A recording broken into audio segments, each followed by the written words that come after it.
Une question qui revient souvent concernant la ktuba, la dette de la ktuba. Si la femme a été mouchlemet, c'est-à-dire si la femme n'a pas eu un seul défaut dans son mariage, si elle n'a pas tapé son mari par exemple, ou si elle ne s'est pas refusée à lui de manière injuste, etc., si elle a fait tout ce qu'il fallait, magia la ktuba. Maintenant, dans le cas où magia la ktuba, c'est-à-dire ce qui a marqué sur la tuba plus la tosefet en tout cas. Mais ça, on ne va pas rentrer dans les détails.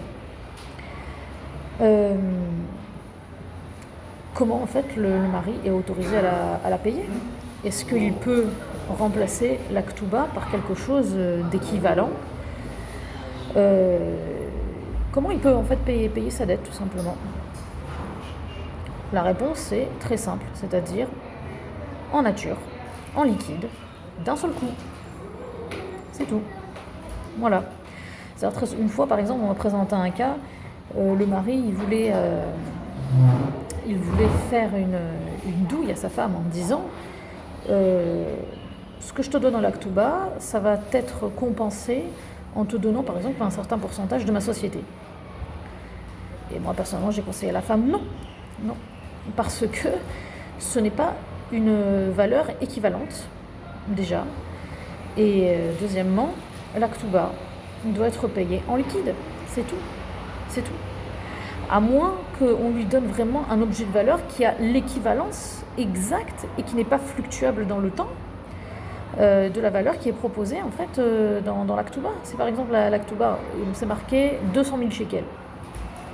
Soit il lui donne d'un coup 200 000 shekels, soit il donne quelque chose qui a une valeur de 200 000 shekels mais qui n'est pas fluctuable dans le temps, ce qui est sûr qu'elle ne va pas perdre en fait dans le temps la valeur des 200 000 shekels. Autrement, non. Proposer par exemple des dividendes ou des actions d'une société pour compenser l'actuba, zélotofes. Pourquoi? Parce que ça peut fluctuer dans le temps et une action, une société peut perdre de sa valeur du jour au lendemain. Surtout en plus si la société n'a même pas encore démarré, ça c'est encore pire. Donc non. C'est vrai que Meikar Adin, on pourrait tout à fait donner un objet qui a une valeur équivalente. Mais les dayanim sont extrêmement prudents sur ça et d'habitude ils refusent. Ils préfèrent que l'argent soit délivré totalement et par stratégie de pression, moi je conseille d'exiger d'un seul coup, sinon il y a des représailles très graves. Et Magia,